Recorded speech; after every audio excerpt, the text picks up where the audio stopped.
नमस्कार, मैं हूं मंजीत कौर और आज हमारी प्रेस कॉन्फ्रेंस में जो हस्ती पहुंची है उनके बारे में थोड़ा सा मैं आपको जानकारी दे दूं कि भाजपा पार्टी से राष्ट्रीय उपाध्यक्ष एससी मोर्चा रह चुके हैं, लंबे समय से राजनीति से जुड़े हैं।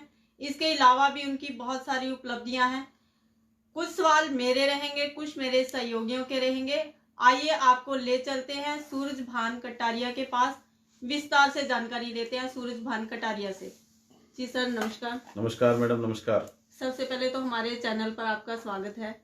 मैं आपको, आपके सभी चैनल के दर्शकों को अपनी तरफ से, अपनी पार्टी की तरफ से नए साल की भी शुभकामनाएं देता हूं। और अभी हम सब लोगों ने जो भारतीय जनता पार्टी की माननीय देश के सम्मानित प्रधानमंत्री श्री नरेंद्र मोदी जी ने हमारी जो अभी 22 जनवरी गई है अयोध्या में जो प्रभु श्री राम जी का प्राण प्रतिष्ठा हम लोगों ने की है, उसकी भी सभी देशवासियों को, सभी हल्का वासियों को शुभकामनाएं देता हूं, मंगल कामनाएं देता हूं। सर, जनरल सा सवाल पूछूंगी कि कब से आप पार्टी से जुड़े हैं, कितने सालों से राजनीति से जुड़े हैं? देखिए, सामाजिक राजनीतिक जीवन के मुझे लगता है 25 वर्ष मैंने भारतीय जनता लिए हैं। 98-99 में हम लोग छात्र राजनीति से ही भारतीय जनता पार्टी की जुड़ाव में आए। विभिन्न प्रदेश के, जिले के और राष्ट्रीय पदों पर रहते हुए माननीय राजनाथ जी की टीम में, डॉक्टर संजय पासवान जी की टीम में, उससे पूर्व अटल जी की सरकार में सम्मानित मंत्री और लंबे समय तक लोकसभा के उज्जैन से सांसद रहे।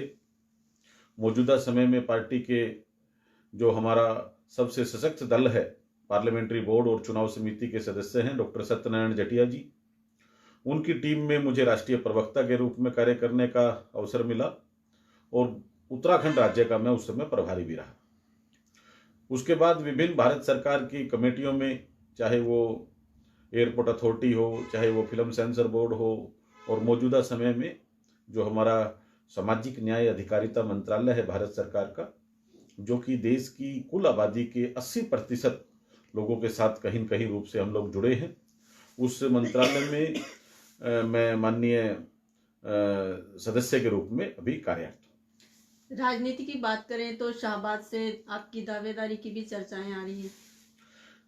देखिए, कुरुक्षेत्र मेरा गृह जिला है और इस गृह जिले में अनुसूचित जाति के लिए आरक्षित सीट शाहबाद ही, और शाहबाद से मेरा चुनाव लड़ना या चर्चा होना यह स्वाभाविक है। 2009 का विधानसभा चुनाव हम सभी ने, जब पहला आरक्षित होने के बाद चुनाव था, उस समय मैंने शाहबाद से चुनाव लड़ा भी। हार जीत एक अलग विषय होते हैं और कौन सी पार्टी से लड़ा था? समय समय की परिस्थितियां होती हैं। उस समय मैं, जो हमारे चौधरी कुलदीप बिश्नोई जी हैं, वो हरियाणा जनहित कांग्रेस के अध्यक्ष होते थे, उन्होंने मुझे अवसर दिया था कि आप एक बार शाहबाद से चुनाव लड़ें, कांग्रेस पार्टी की तरफ से, हजका की तरफ से। और उसके बाद 14 में जब चुनाव हुआ तो मैं पार्टी का राष्ट्रीय उपाध्यक्ष उस समय अनुसूचित मोर्चे का बनाया। 19 का चुनाव हम लोगों से निकल गया। ये दुर्भाग्य है कि शाहबाद जैसी जो सीट, जो विपरीत समय में भी, आप पुराने इतिहास को शाहबाद के उठाकर देखें, चाहे वैद कपूर चंद जी हों, चाहे हमारे केएल शर्मा जी जब रहे हों, विपरीत समय में भी ये सीट भाजपा की सीट थी। सरकार 2019 का जो समय रहा वो बड़ा दुर्भाग्यपूर्ण समय रहा कि ये सीट हमारे हाथ। शाहबाद से आप दावेदारी देते हैं, शाहबाद की जनता में जब निकल, बहुत बेहतर प्रश्न आपने मुझसे किया है और आप भी बहुत अनुभवी हैं मनिंदर, आप भी शाहबाद से जुड़ी रही हैं और हर वर्ग को, खासकर युवा वर्ग को आप लोग टच करते ही हैं। इसमें कोई दो राय नहीं है कि शाहबाद जो क्षेत्र है, लगभग पिछले 4-5 साल से जो हमारे वहाँ का हाल है वो बहुत बेहाल है। आप देखेंगे कि जो युवा वर्ग है, जिसको कि शिक्षा की तरफ देखना चाहिए, जिसको कि राष्ट्र निर्माण के सपनों की तरफ देखना चाहिए, वह युवा वर्ग आज नशे के मायाजाल में फंसा हुआ है। और उस नशे के मायाजाल में अकेले मेरे बेटे नहीं है, मेरी बेटियां भी उसमें उलझनों में आ गई हैं। तो ये हम सब के लिए चिंता का विषय है। और जब हम फील्ड में होते हैं, हम लोग तो 24/7 24 भाजपा सरकार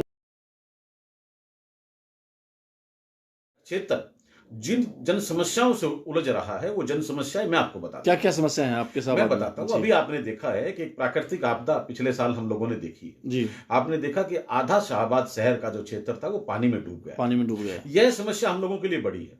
शाहबाद की जो शुगर मिल है हमारी, वो अपने एक जो उत्पादन की क्षमता है वो बहुत बेहतर मानी जाती है। इस बार पानी की वजह से, हालांकि हम लोगों ने प्रयास करके उसकी जो उत्पादन क्षमता है उसको बढ़ाने का काम किया है, पर पानी की वजह से उसको भी प्रभावित होना पड़ा है। बहुत सारी चीजें उलझने में, मुझे लगता है कि जो अभी हम लोगों के पास जो करंट मुद्दा है, और लोगों को मुआवजा दिया गया या नहीं दिया गया? किसी को बिल्कुल मुआवजा दिया गया। कितने लोगों को मिला अभी तक? मैं आपको बता दूं कि जो भी लोग इस बाढ़ग्रस्त समस्या से प्रभावित थे, कुछ लोग मृत भी हुए, कुछ लोगों को दूसरी उलझने भी हुई, उन सबको हमने समय अनुसार मुआवजा दिया है। किसी का कोई मुआवजा ना मेरे क्षेत्र में पेंडिंग है, ना हमारे कुरुक्षेत्र जिले में पेंडिंग है। और आपको तो आप अपने चैनल के माध्यम से भी दिखाते हैं, सर्वोच्च समाचार पत्रों में भी परेशान कुरुक्षेत्र जिले के शाहबाद क्षेत्र में किया है, वो नुकसान पूरे जिले में कहीं नहीं हुआ। वह प्राकृतिक आपदा थी, आपने और हमने उस आपदा का मिलकर सामना किया। मुझे आप लोगों की भूमिका भी याद है कि आप लोगों ने किस प्रकार 4-4 फुट पानी में जाकर कवरेज करी, और हम सभी लोग, हमारे जिले के माननीय उपायुक्त महोदय, हमारे वहां के एसडीएम साहब, हमारे सभी लोग, हमारे महानगर पालिका के जो सामने आ रही है। चलो, ये तो बहुत बड़ी समस्या थी, कुदरती आपदा थी, इससे तो निकलना ही था बाहर।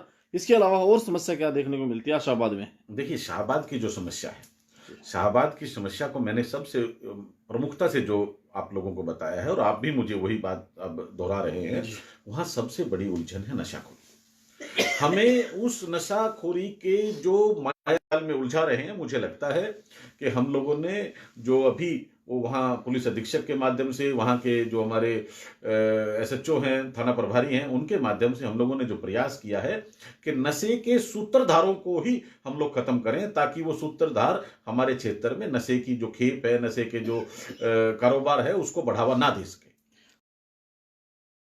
फिर मानता हूं कि यह जो पिछला 5 साल का जो समय गया है, मौजूदा विधायक ने और जो मौजूदा समय ने कई उलझनों को खड़ा किया है। मुझे लगता है कि समय नजदीक आ रहा है, चुनाव होने वाला है। अगर पार्टी ने मुझे अवसर मिला, महिलाओं का सम्मान का शाहबाद दिखेगा, जहां बेरोजगारों को रोजगार के अवसर का शाहबाद दिखेगा। ऐसे अनेक इतिहास हम लोग बनाने वाले हैं। आने वाले समय में अगर जनता ने आपको मौका दिया, पार्टी ने आपके पर विश्वास जताया, तो कैसे आप जनता की सेवा करेंगे? मैंने आपको बताया कि अगर मुझे शाहबाद क्षेत्र से इस बार चुनाव लड़ने का अवसर मिला, तो मैं सबसे ज्यादा वोटों से शाहबाद से, जो माननीय मनोहर जी का, देश के सम्मानित प्रधानमंत्री मोदी जी का देश होगा, शाहबाद क्षेत्र को आगे बढ़ाने के लिए हम लोग खड़े होंगे, कमल के फूल के साथ हम लोग खड़े होंगे।